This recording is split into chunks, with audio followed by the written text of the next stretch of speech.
ആ, ദൈവത്തിന് സ്തോത്രം. നമ്മൾ ഇന്ന് ദൈവത്തിൻ്റെ സന്നിധിയിലായിരിക്കുമ്പോൾ നമ്മുടെ ആന്തരിക ചെവികളാണ് ശരിക്ക് ദൈവത്തോട് തുറന്നിരിക്കേണ്ടത്. ബാഹ്യമായ ചെവികളിൽ കൂടെ കേൾക്കുന്നത് ഇപ്പുറത്തോടെ അങ്ങ് ഇറങ്ങിപ്പോകും. എന്നാൽ ആന്തരിക ചെവിയിൽ നമ്മൾ കേൾക്കുന്നതാണ് ഹൃദയത്തിൽ സ്ഥായിയായിരിക്കുന്ന ചേഞ്ചസ് വരുത്തുന്നത്. ഒരു വിത്തായിട്ട് വീണ് അതിൻ്റെ സമയമെടുക്കുമ്പോൾ അത് മുളച്ച് അത് ഫലം കായ്ക്കുന്നത്. അപ്പോൾ ഇന്ന് നമ്മൾ കേൾക്കുമ്പോൾ ദൈവമേ ആന്തരികമായിട്ടുള്ള ചെവി തുറന്നു തരണേ എന്ന് ഒരു ഹൃദയത്തിൻ്റെ നിലവിളിയിൽ നമ്മൾ പ്രാർത്ഥിക്കുമ്പോഴാണ് ദൈവം നമ്മുടെ പ്രാർത്ഥന കേട്ട് നമുക്ക് നമ്മുടെ ഹൃദയത്തോട് എന്തെങ്കിലും സംസാരിക്കുന്നത്. നമ്മുടെ ഹൃദയത്തോട് സംസാരിക്കുമ്പോൾ ഉള്ള വ്യത്യാസം എന്താണെന്ന് വെച്ചാൽ അതൊരു ജീവനായിരിക്കും.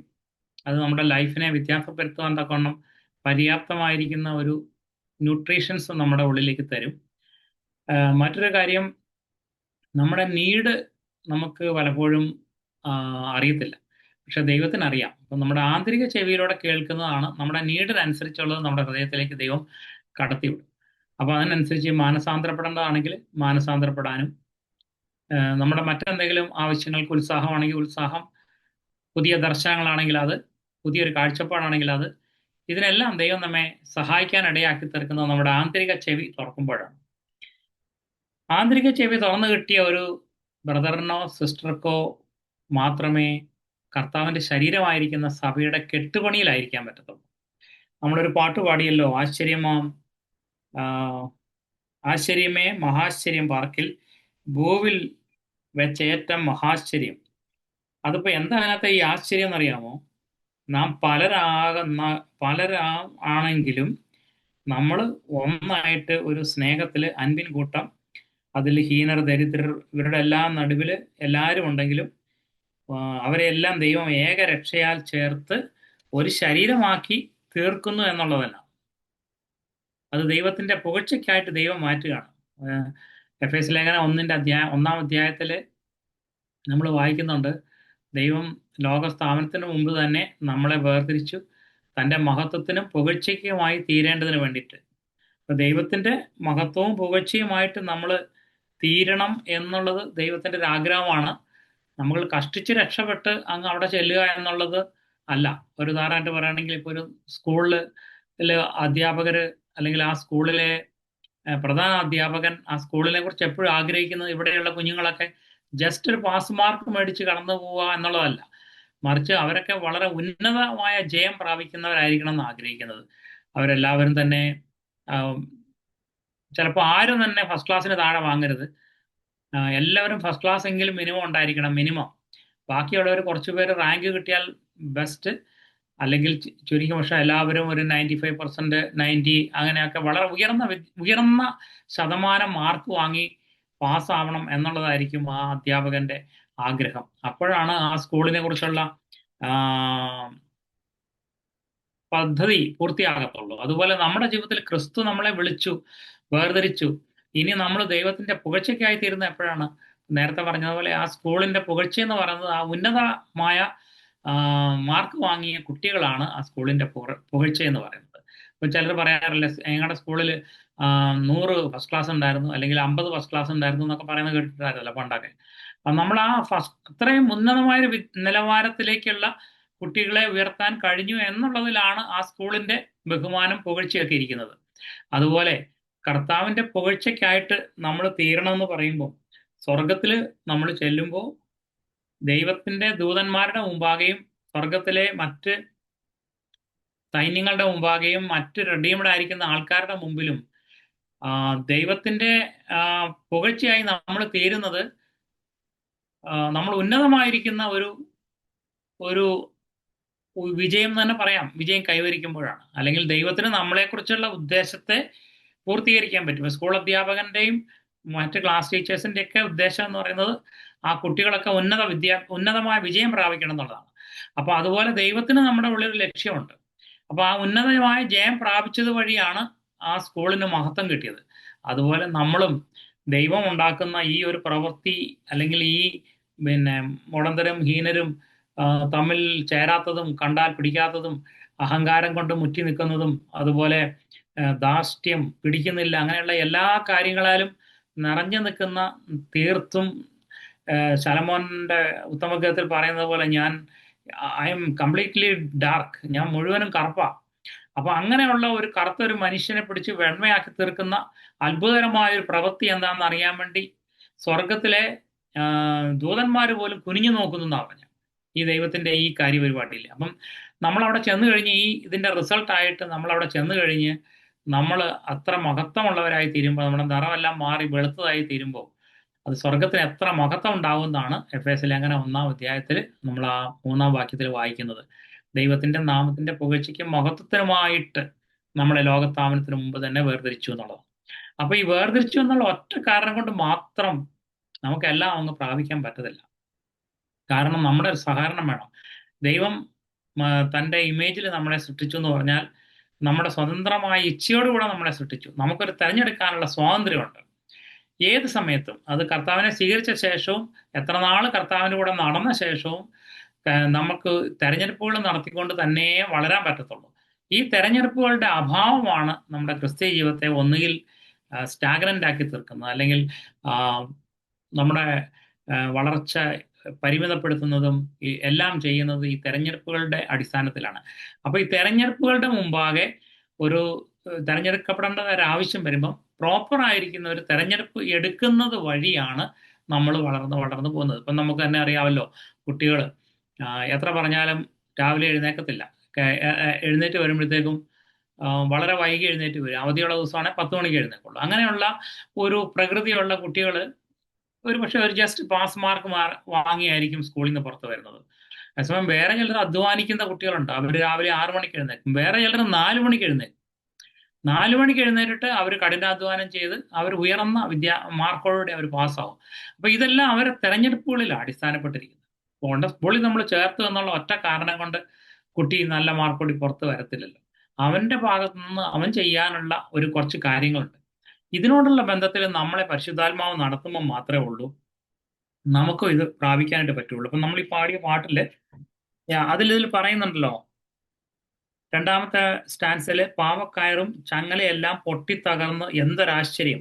അപ്പൊ നമ്മൾക്ക് ഈ കൂടി വരുമ്പോൾ അങ്ങനെ ഒരു സന്തോഷവും ആശ്ചര്യവും ഒക്കെ നമുക്ക് മറ്റുള്ളവരുടെ, നമുക്കറിയാമല്ലേ, ആശ്ചര്യത്തോടെ നമ്മൾ എന്തെങ്കിലും ഒരു കാര്യം ലഭിച്ചിട്ടുണ്ടെങ്കിൽ നമ്മൾ കൂട്ടുകാരെയോ അല്ലെങ്കിൽ നമ്മുടെ ബന്ധപ്പെട്ടവരെയോ സ്നേഹിതരെയോ കാണാൻ കാത്തിരിക്കുക അതൊന്ന് പറയാനായിട്ട്. അപ്പം അങ്ങനെ ഒരു ആശ്ചര്യം നമ്മുടെ ജീവിതത്തിനകത്ത് കഴിഞ്ഞ ഒരാഴ്ചക്കാലം ജീവിച്ചത് വഴി ഉണ്ടായിട്ടുണ്ടോ? എന്തോ ഒരാശ്ചര്യം. പാനം ചെയ്യുമ്പോൾ നാം ഏക ആത്മാവേ, നാം ഏക ചിത്തർ. നമുക്ക് ഒരാത്മാവിനെ അല്പം കൂടെ പാനം ചെയ്യാനായിട്ട് സാധിച്ചോ? പരിശുദ്ധാത്മാവിന്റെ നിറവ് നമുക്ക് ലഭിക്കുന്നത് നമ്മുടെ ജീവിതത്തിൽ എപ്പോഴാണോ നമ്മളെ തന്നെ തകർത്ത് കളയാൻ അനുവദിക്കുന്നത്, ആ സമയത്താണ് ആത്മാവിന്റെ നിറവ് നമ്മുടെ ലൈഫിലേക്ക് വർദ്ധിച്ചു വരുന്നത്. ഒരിക്കലൊരു അനുഭവത്തിലൂടെ ഒരു നിറവുണ്ടായാൽ അതുകൊണ്ട് മാത്രം കാര്യമായില്ല. ദൈവത്തിന്റെ നിറവ് തന്റെ സഭയ്ക്ക് നൽകിയെന്നാണ് നമ്മൾ എഫേസ്യ ലേഖനത്തിൽ വായിക്കുന്നത്. അപ്പൊ ആ നിറവെന്ന് പറയുന്നത് അവന്റെ ജീവനാ. അവന്റെ ജീവനെ നമുക്ക് പാനം ചെയ്യണമെങ്കിൽ നമ്മുടെ ജീവനെ ഒഴിച്ചു കളയുന്നത് വഴി മാത്രമേ പറ്റുള്ളൂ. അപ്പൊ എനിക്ക് ഈ കഴിഞ്ഞ ഒരാഴ്ചക്കാലം ആ ഒരു ജീവനോടുള്ള ബന്ധത്തിൽ എവിടെയെങ്കിലും ഒഴിച്ചു കളയാനായിട്ടുള്ള സാഹചര്യത്തിൽ എന്നെ പരിശുദ്ധാത്മ ഓർപ്പെടുത്തുകയും ഞാൻ അങ്ങനെ തന്നെ ഏൽപ്പിച്ചു കൊടുക്കുകയും ചെയ്തോ? അങ്ങനെയാണെങ്കിൽ എനിക്ക് അല്പം അവന്റെ ജീവൻ വർദ്ധിച്ചിട്ടുണ്ടാവും. കർത്താവിന്റെ ജീവൻ വർദ്ധിച്ചിട്ടുണ്ടെങ്കിൽ അത് എനിക്ക് കൂടുതൽ സന്തോഷം തരും, സമാധാനം തരും. എന്നോട് പ്രതികൂലമായി പെരുമാറുന്ന ഒരാളെയും കവിഞ്ഞ് സ്നേഹിക്കാൻ പറ്റും. അല്പം കൂടെ എനിക്ക് കൂടുതൽ, ഞാൻ കഴിഞ്ഞ പ്രാവശ്യമൊക്കെ പറഞ്ഞതുപോലെ, കൂടുതൽ വർക്ക് ലോഡ് തരുവോ അല്ലെങ്കിൽ അവരുടെ പണി ഇട്ടിട്ട് പോവുകയോ ഒക്കെ ചെയ്തു കഴിഞ്ഞാലും എൻ്റെ മനസ്സിനകത്ത് ഇത് ജീവനെ പ്രാപിക്കാനുള്ള ഒരു കാര്യമാണല്ലോ എന്ന് വിചാരിച്ച് അതങ്ങ് ചാടിപ്പിടിക്കും. അങ്ങനെ കുറച്ചു നാളങ്ങ് ചെയ്തു കഴിയുമ്പോൾ പിന്നെ നമ്മൾ പിന്നെ ഇതൊരു അന്യായമാണോ എന്നുള്ള ചിന്ത പോലും നമുക്ക് വരത്തില്ല. കാരണം നമ്മുടെ മനസ്സ് പിന്നെ ഒക്കിപ്പെടായിരിക്കുന്നത് കർത്താവിന്റെ ജീവനെ എനിക്ക് കൂടുതൽ കിട്ടണം. ആ ജീവൻ എന്ന് പറയുന്നത് ആണ് സമാധാനം, സന്തോഷം. അത് ദൈവ സാന്നിധ്യം തരുന്നതാണ്. സ്വർഗത്തിന്റെ അനുഭവം ഭൂമിയിൽ കൊണ്ടുവരുന്നതാണ്. എൻ്റെ സന്തോഷമായിട്ട് ഞാൻ വീട്ടിലേക്ക് ചെല്ലുമ്പോൾ വീടും ആകെപ്പാടെ സന്തോഷമായി മാറുക ചെയ്യുന്നത്. അങ്ങനെ it's a heavenly atmosphere I'm bringing to the surroundings. അപ്പൊ അങ്ങനെയുള്ള ഒരു അനുഭവത്തിലോട്ട് കടന്നു പോകാൻ ദൈവം തരുന്ന അവസരമാണെന്ന് ആത്മാവിൽ നമ്മൾ തിരിച്ചറിഞ്ഞതുകൊണ്ട് നമുക്ക് പിന്നെ അതിനെക്കുറിച്ച് പരാതിയില്ല, പെറുപെറുപ്പില്ല, നമുക്ക് വിമ്മിഷ്ടങ്ങളില്ല. അത് കഴിഞ്ഞ് ക്രിസ്തുവിന്റെ ശരീരത്തിൽ നാം വസിപ്പു, മൃത്യുവിലും ജീവനിലും നമ്മെ നയിക്കൂ ക്രിസ്തുവിന്റെ വചനം.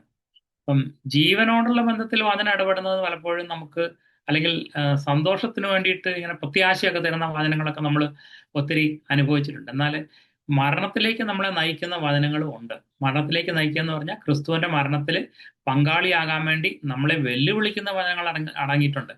ആ വചനങ്ങൾ സാധാരണഗതിയിൽ അത്ര പോപ്പുലർ അല്ല. ആ വചനങ്ങൾ സ്വീകരിക്കാനും അതിനനുസരിച്ച് നമ്മളെ തന്നെ ഏൽപ്പിച്ചു കൊടുക്കാനും ഒക്കെ നമുക്ക് പൊതുവേ ഒരു മടിയാവുള്ളൂ. എന്നാൽ ഇങ്ങനെയുള്ള വചനങ്ങൾ നമ്മൾ കേട്ട് കഴിയുമ്പോൾ ആ വചനത്താൽ നമ്മൾ ജീവിക്കുകയും നമ്മൾ കൂടി വരുന്ന സഭയിലെ വിശ്വാസികളിൽ ദാഹത്തോടും വിശപ്പോടും കൂടി ആരെങ്കിലും ഉണ്ടെങ്കിൽ അവർക്ക് ആ വചനം ഭയങ്കര അനുഗ്രഹമായിരിക്കും. അങ്ങനെയാണ് ദൈവവചനത്താൽ മരണത്തിലും ജീവനിലും നമ്മളെ നയിക്കുന്നു എന്ന് പറഞ്ഞത്. അവരുടെ നിരാശയൊക്കെ പോവും, അവർക്ക് ഉത്തേജനം കിട്ടും, അവർ മുന്നോട്ട് പോവും. അപ്പം ഞാൻ കഴിഞ്ഞ പ്രാവശ്യം പറഞ്ഞതുപോലെ പല പ്രാവശ്യം പരീക്ഷ എഴുതി തോറ്റു കഴിഞ്ഞ ഒരാള് ആ വേറൊരാളെ കണ്ടുമുട്ടുന്നു.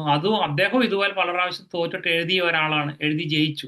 അപ്പൊ അവന്റെ വാക്കുകൾക്കൊരു ജീവനുണ്ട്. അതുപോലെ അവനൊരു ജീവനുമായിട്ടാണ് വരുന്നത്. ആ ജീവനെ ഈ സഹോദരന് കിട്ടുകയും അദ്ദേഹത്തിന്റെ ഉള്ളിൽ ഒരു ഡ്രൈവ് സൃഷ്ടിക്കുകയും ചെയ്യും. ഒരു ഉത്സാഹം, ഒരു പ്രോത്സാഹനം, ഒരു വെല്ലുവിളി, ഒരു മുന്നോട്ടുള്ള ഒരു ചലനം സൃഷ്ടിക്കുന്നു. അങ്ങനെ അദ്ദേഹവും വ്യത്യാസപ്പെടുന്നു. കേൾക്കുന്ന നാം ഈ ആത്മാവിന്റെ നാദം എത്ര സജീവം! യേശുവിന്റെ കൂടെ ജേതാക്കളെല്ലാം വെള്ളയങ്കിയിൽ നിൽക്കുമേ. ജേതാക്കളെ അവർ മോദിച്ചിടും യുഗങ്ങൾ സന്തോഷത്താൽ. ഈ ജേതാക്കളായിരിക്കുന്നവരുടെ ഒരു അനുഭവം ഉണ്ട്. അത് ഇപ്പം യുദ്ധത്തിലൊക്കെ പോയിട്ട് ജയിച്ച് തിരിച്ചു വരുന്ന പട്ടാളക്കാരെ എതിരേൽക്കുന്ന ആൾക്കാരുടെ ഒരു സന്തോഷമുണ്ട്. പക്ഷെ അതിനേക്കാളൊക്കെ എത്രയോ ഭയങ്കരമായ സന്തോഷമായിരിക്കും ഈ ജയിച്ചവരുടെ ഉള്ളിൽ, ആ പട്ടാളക്കാരുടെ ഉള്ളിലുള്ളത്. നമ്മൾ അതിൽ താഴ്ന്നു വന്നുകൊണ്ടാകരുത്. ദൈവം നമ്മളെ വിളിച്ചിരിക്കുന്ന ആ ഒരു ഉന്നതമായ വിളിയെ നമ്മൾ കുറച്ച് കാണരുത്. പിന്നെ മൂന്നാമത്തെ വാക്യം, ഏകീഭവിക്കും ഈ സഭയിൽ നാം സത്യാശ്വാസത്താലും ശാസനയാലും. കർത്താവിന്റെ ശരീരമായിട്ട് പണിയപ്പെടുന്ന ചർച്ചുണ്ട്. വെറുതെ ഒരു കൂടിവരവായിട്ട് കളക്ഷൻ ഓഫ് പീപ്പിൾ ടുഗദർ, അതും വേണമെങ്കിൽ ചർച്ച് എന്ന് പറയാം. വിളിച്ചു വേർതിരിക്കപ്പെട്ടവരുടെ കൂട്ടം എന്നൊക്കെയാന്ന് തോന്നുന്നു സഭയുടെ ഡെഫിനിഷൻ ഒറിജിനൽ ഗ്രീക്കിൽ കിടക്കുന്നത്. വിളിച്ചു വേർതിരിക്കപ്പെട്ടവരുടെ കൂട്ടം എന്നുള്ളത് ഒരു ജനറൽ ആയിരിക്കുന്ന ഒരു ഇതാണ്. എന്നാൽ അതിനേക്കാൾ കുറച്ചും കൂടെ അതിന് ആന്തരിക അർത്ഥമുണ്ട്. കർത്താവിന്റെ ശരീരമായിട്ട് ക്രിസ്തു തലയും ഞാൻ ഉടലും എന്ന് പറയുമ്പോൾ എൻ്റെ ഉള്ളിലെ ചെറിയ കൊച്ചു കൊച്ചു തലകളൊക്കെ അങ്ങോട്ട് മാറിയിട്ട് കർത്താവിന്റെ തലയ്ക്ക് പൂർണ്ണമായി കീഴ്പ്പെടുന്ന, എൻ്റെ എല്ലാ അവയവങ്ങളും കീഴ്പ്പെടുന്ന ഒരു കാണാൻ പറ്റാത്തതായിരിക്കുന്ന ഒരു അദൃശ്യ ലോകത്തിൽ പണിയപ്പെടുന്ന ഒരു പണിയുണ്ട്. ആ പണിയിലേക്ക് ഏകീഭവിക്കുന്ന ഈ സഭയിൽ സത്യാശ്വാസത്താലും ശാസനയാലും. അവിടെ ശരിയായിരിക്കുന്ന ഒരു ആശ്വാസമുണ്ട്. എന്ന് വെച്ചാൽ ഏത് വന്നാലും കുഴപ്പമൊന്നാലും സഹോദര കുഴപ്പമില്ല, ദൈവം സഹായിക്കും, പാവം ക്ഷമിക്കും എന്നൊക്കെ പറഞ്ഞ് അങ്ങനെ വിടുന്ന ഒരു ഫാൾസ് കംഫർട്ടല്ല, ശരിയായിരിക്കുന്ന കംഫർട്ട് തന്നെയുണ്ട്. കർത്താവ് നമ്മോട് ക്ഷമിച്ചത് മുന്നോട്ട് പോകാൻ, അതുകൊണ്ട് സഹോദര ക്ഷമിക്കുക, ദൈവം പുതുതായിട്ട് ഒന്നും കൂടെ സമർപ്പിക്കുക, എങ്കിൽ അഗ്നിയുടെ അഭിഷേകം പിന്നെയും കിട്ടും എന്ന് പറഞ്ഞ് നമ്മളെ മുന്നോട്ട് കൊണ്ടുവന്ന ഒരു ശരിയായ ആശ്വാസവും അതുപോലെ തന്നെ ശാസനയുമുണ്ട്. കേട്ടിട്ടും കൂടെ ശാസന കേട്ടിട്ടും തിരുത്തപ്പെടാത്തൊരു വ്യക്തി നീക്കുപോക്കില്ലാതെ നശിച്ചു പോകുന്നതാണ് പ്രോവർബിൾ 18 പറയുന്നത്. അപ്പൊ ഈ ശാസന നമുക്ക് എന്തിനാന്ന് വെച്ചാൽ നീക്കുപോക്കുകൾ ഉണ്ടാക്കാൻ വേണ്ടി, അത് നമുക്കൊരു ചേഞ്ച് വരാൻ വേണ്ടിയിട്ടാണ്. ശാസന നമ്മൾ കേട്ടെങ്കിൽ മാത്രമേ ഉള്ളൂ നമുക്ക് വ്യത്യാസം വരുള്ളൂ. അങ്ങനെയാണ് നമ്മൾ സഭയോട് ഏകീഭവിക്കുന്നത്. ദൈവത്തിന്റെ വചനം ആത്മാവിൽ കൂടെ വരുന്നത് എത്ര സജീവമാണ് എന്ന് വെച്ചാൽ അത് ലൈഫാണ്. അത് ചലിക്കുന്നിടത്തൊക്കെ, നന്നാൾ പറഞ്ഞതുപോലെ അത് പോകുന്നിടത്തൊക്കെ ചലിക്കുന്ന ജീവികളുണ്ട്. അതൊരു ചലനത്തെ സൃഷ്ടിക്കുന്നതാണ്. പിന്നെ അതുകൊണ്ട് ദൈവം നമ്മെ ഈ ഒരു കഷ്ടം സഹിച്ചും പോരാടാനും കഷ്ടതയെല്ലാം സന്തോഷം എണ്ണിക്കൊണ്ട് നമുക്ക് പോകാനായിട്ട് ദൈവം നമ്മെ സഹായിക്കട്ടെ. ഇതിന് നമ്മളെ പര്യാപ്തമാക്കുന്നത് ദൈവത്തിന്റെ ജീവനാണ്. യേശുക്രിസ്തുവിന്റെ പുതിയ നിയമത്തിൽ ദൈവം തന്നിരിക്കുന്ന ജീവനാണ്. അപ്പം നമ്മളിന്നിപ്പോൾ ഒരു സഭയെക്കുറിച്ച് പറഞ്ഞു. ഈ സഭയിൽ കർത്താവ് ഏകീഭവിപ്പിക്കുന്ന, ഒരു ശരീരമായിട്ട് പണിയുന്ന, കർത്താവ് തലയായിത്തീരുന്ന ആ ഒരു ചർച്ചിനകത്ത് ഒരു ശരീരത്തിന്റെ ഭാഗമായി തീരുക എന്നുള്ളതാണ് ഈ ലോകത്തിൽ വെച്ച് ഒരു മനുഷ്യന് കിട്ടാവുന്ന ഏറ്റവും വലിയ പദവിയായിട്ട് ഞാൻ കരുതുന്നത്. കർത്താവിന്റെ ശരീരത്തിന്റെ തന്നെ ഒരു ഭാഗമായിട്ട് തീരുക, ഒരു കൃത്രിമമായിരിക്കുന്ന അവയവമല്ല, മറിച്ച് ശരിക്കും അവന്റെ ജീവന്റെ ഒഴുക്ക് അനുഭവപ്പെടുന്ന ഒരവയവമായിട്ട് നമുക്ക് തീരാൻ പറ്റുക എന്നുള്ളതാണ് ഏറ്റവും വലിയ വെളി. അപ്പോൾ ഈ ജീവനോടുള്ള ബന്ധത്തിൽ പുതിയ നിയമത്തിനകത്തുള്ള എല്ലാ ശുശ്രൂഷയും കർത്താവായ യേശു ക്രിസ്തുവിന്റെ ജീവനിൽ നിന്നാണ് വെളിപ്പെട്ട് വരുന്നത്. നമുക്ക് ഒരു വാക്യം എടുക്കാം. എബ്രായലേഖനം 7:15.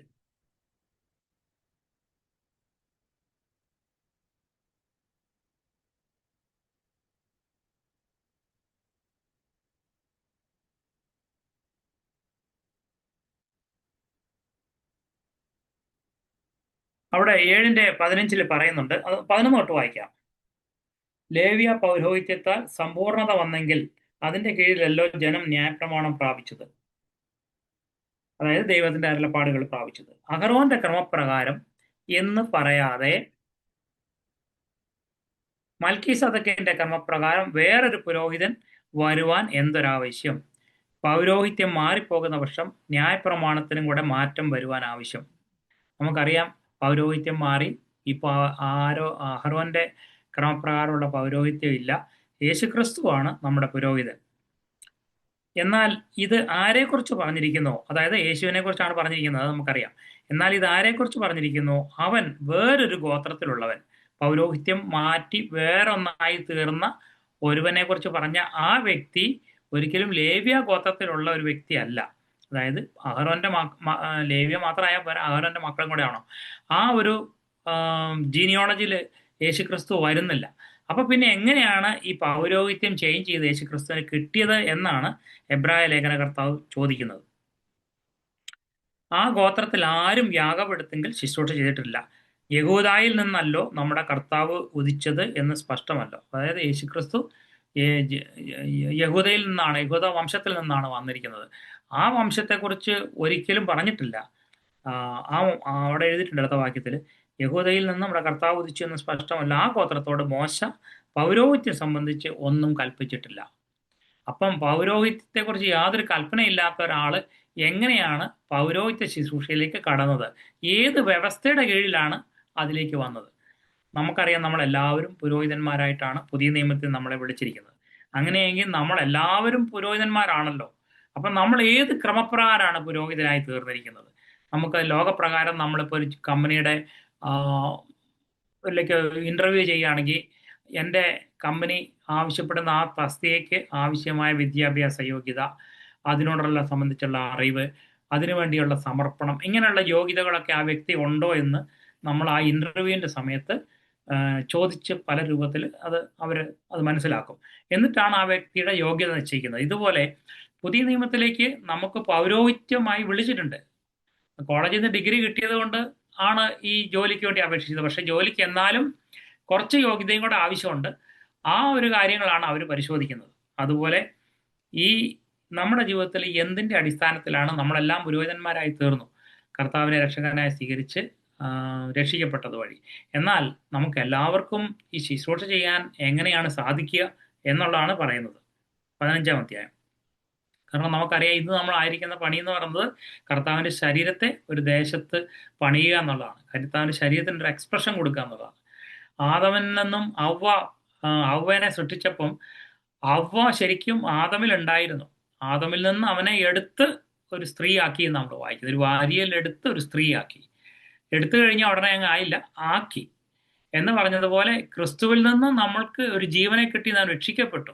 ഇനി നമ്മളെ ക്രിസ്തുവിൻ്റെ അതേ പ്രതിമയിലേക്ക്, അതേ രൂപത്തിലേക്ക്, അതേ ഛായയിലേക്ക്, അവൻ്റെ തന്നെ ഭാഗമാക്കി തീർക്കുന്ന ഒരു പ്രക്രിയയിലേക്ക് പരിശുദ്ധാത്മാവ് നടത്തിക്കൊണ്ടിരിക്കുകയാണ്. അപ്പൊ അത് നമ്മൾ അറിയണം. അത് എന്തിന്റെ അടിസ്ഥാനത്തിലാണ്? 15-ാം വാക്യം.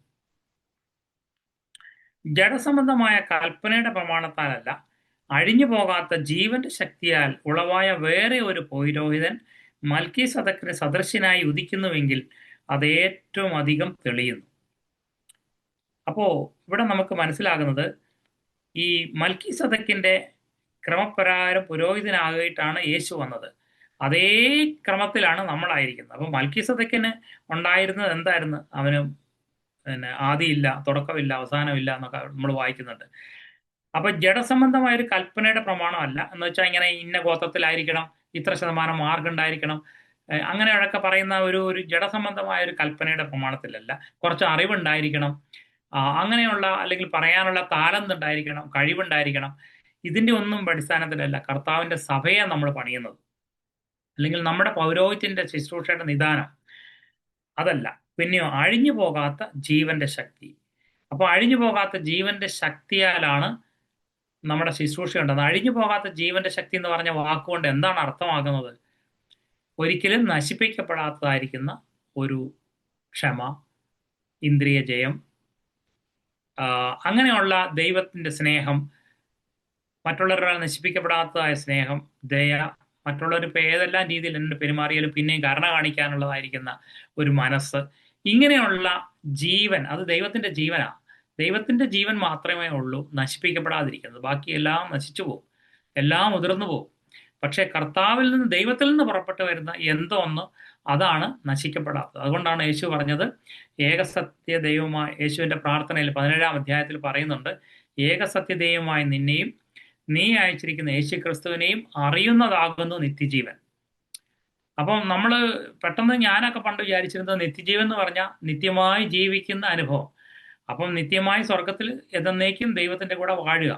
അപ്പം നരകത്തിൽ പോകുന്നവരോ, അവർക്ക് നിത്യമായിരിക്കുന്ന ഒരു ജീവിതം ഇല്ലേ? അവർക്കും ഉണ്ട് നിത്യമായ ജീവിതം, അവർ നരകത്തിലാന്നേ ഉള്ളൂ. അപ്പം നിത്യമായ ജീവിതം എന്നുള്ള വാക്ക് അല്ല നിത്യജീവന്റെ നിർവചനം. നിത്യജീവൻ എന്ന് പറയുമ്പോൾ ദൈവത്തിന്റെ ജീവൻ, നശിപ്പിക്കപ്പെടാത്ത ജീവൻ, അതിന് അവസാനമില്ല. അത് കരുണയുള്ള ദൈവം എന്നും കരുണയുള്ളവൻ തന്നെയായിരിക്കും, നീതിയുള്ളവൻ എന്നും നീതിയുള്ളവൻ തന്നെയായിരിക്കും. അങ്ങനെയുള്ള ദൈവത്തിന്റെ ജീവന് മാത്രമേ ഉള്ളൂ ഈ നശിക്കാതെ നിൽക്കാനായിട്ട് പറ്റത്തുള്ളൂ. ബാക്കിയുള്ളതൊക്കെ പ്രതികൂലങ്ങളോ അല്ലെങ്കിൽ അങ്ങനെയുള്ള സാഹചര്യങ്ങളൊക്കെ വരുമ്പം നമ്മുടെ ക്ഷമയും പോവും, എല്ലാം പോവും. പക്ഷെ ദൈവത്തിൽ നിന്ന് വന്ന ജീവനിൽ നിന്നുള്ളതായ ക്ഷമ എന്ന് പറയുന്നത് നശിപ്പിക്കപ്പെടത്തില്ല. ആ സ്നേഹം തീർന്നു പോകത്തില്ല. അത് ശത്രുക്കളോട് വേണ്ടി പ്രാർത്ഥിക്കാൻ ഇടയാക്കുന്ന ഒരു സ്നേഹം. അത് നമുക്ക് മെക്കാനിക്കലി ഉണ്ടാക്കാൻ പറ്റത്തില്ല കേട്ടോ. അത് നമ്മൾ ഇനി അതിന്റെ തിയറി മനസ്സിലാക്കിയിട്ട് കുരിശിൽ യേശു അങ്ങനെ പ്രാർത്ഥിച്ചല്ലോ ഞാനും പ്രാർത്ഥിക്കാമെന്ന് പ്രാർത്ഥിച്ചാലും ഉള്ളിൽ നിന്ന് അത് വരണമെന്നല്ല. അത് സ്പോണ്ടേനിയസാ. ഇത് ദൈവത്തിന്റെ ആത്മാവിന്റെ ഒരു പ്രവൃത്തി വഴിയായിട്ട് എന്നിൽ ഉരുവായി വരുന്നതാണ്.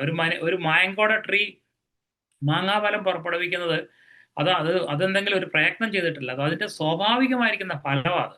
അതുപോലെ ഒരു പ്രവൃത്തിയിലേക്ക് കൊണ്ടുവരാനുള്ള ഉന്നതമായിരിക്കുന്ന ഒരു വിളിയാണ് ദൈവം ക്രിസ്തുവിൽ ആയിരിക്കുന്ന പുതിയ നിയമ വിശ്വാസിക്ക് നൽകിയിരിക്കുന്നത്. അപ്പം നമ്മൾ അതിനെ നിസ്സാരമായിട്ട് കാണരുത്. 19-ാം വാക്യത്തിൽ പറയുന്നത്, ന്യായപ്രമാണത്താൽ ഒന്നും പൂർത്തീകരിച്ചിട്ടില്ലല്ലോ. അതായത് കുറേ നിയമങ്ങളെടുത്ത്, ചിട്ടകളെടുത്ത് അനുസരിക്കാൻ ശ്രമിച്ചവരും ശ്രമിക്കാത്തവരും എല്ലാം ഒരുപോലെ പരാജയപ്പെട്ടു പോയി. അതൊന്നും ആരെയും പൂർത്തീകരണത്തിലേക്ക് കൊണ്ടുവരാൻ പറ്റിയില്ല.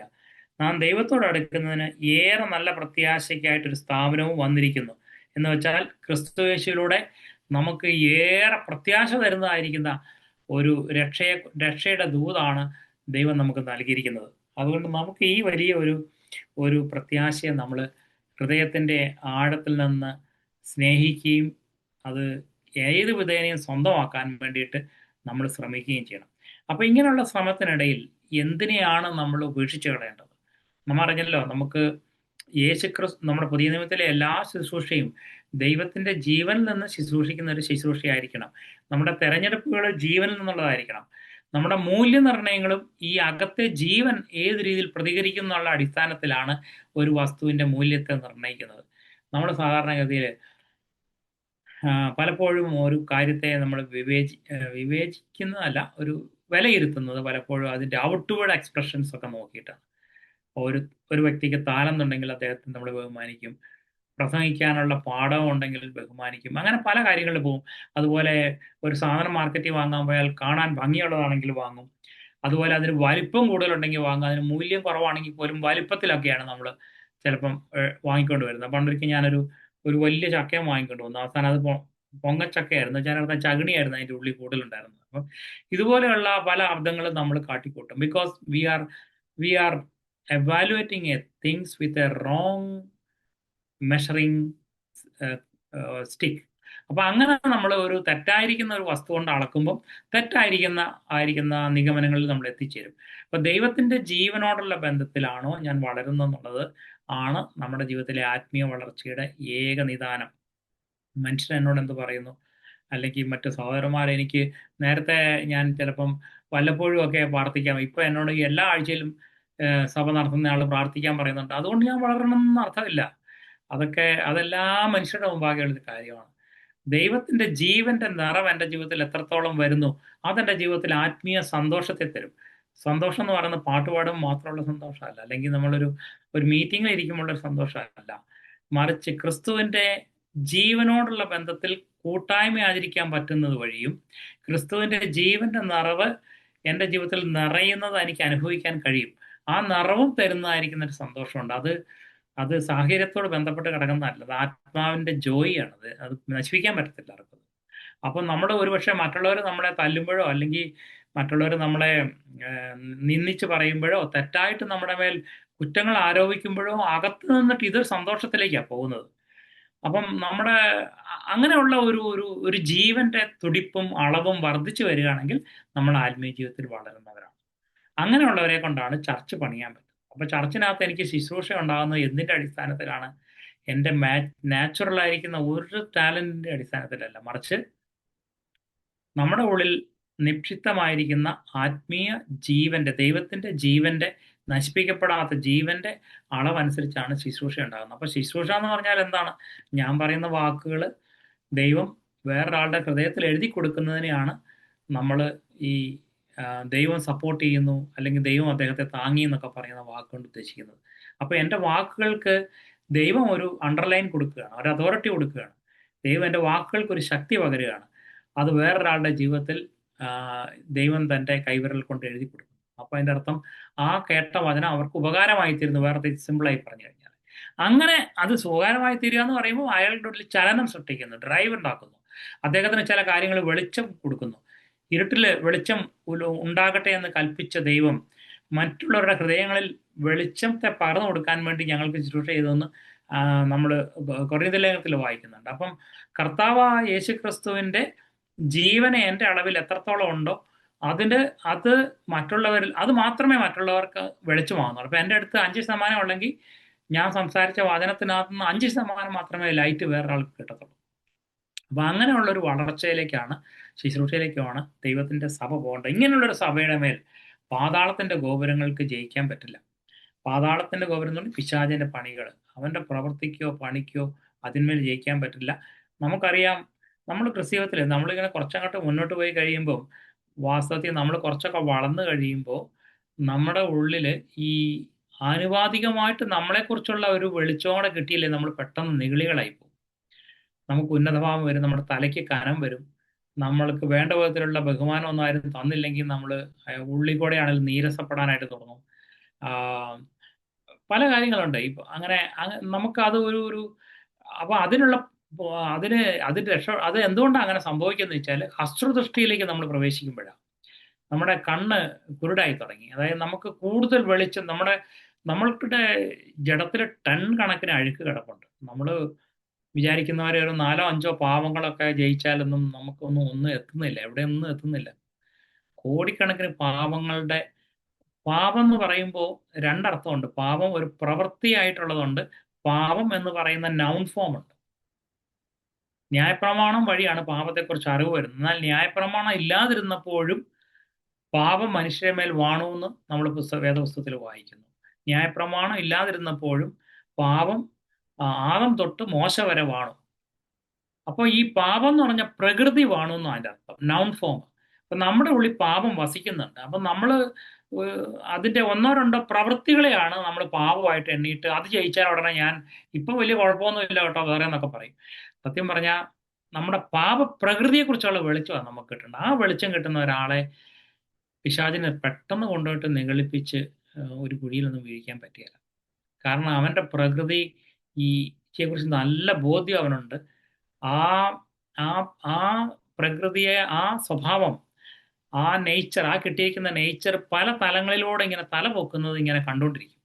വേറെ ആർക്കും അത് കാണാൻ പറ്റത്തില്ല. ഒരുപക്ഷെ പ്രത്യക്ഷമായ പാപങ്ങളുടെ മേൽ അവൻ ജയം വരിച്ചൊരു വ്യക്തിയാണെങ്കിലും ആന്തരികമായിട്ട് ഈ ഒരു സ്വഭാവം, ഈ ഒരു പാപപ്രകൃതിയുടെ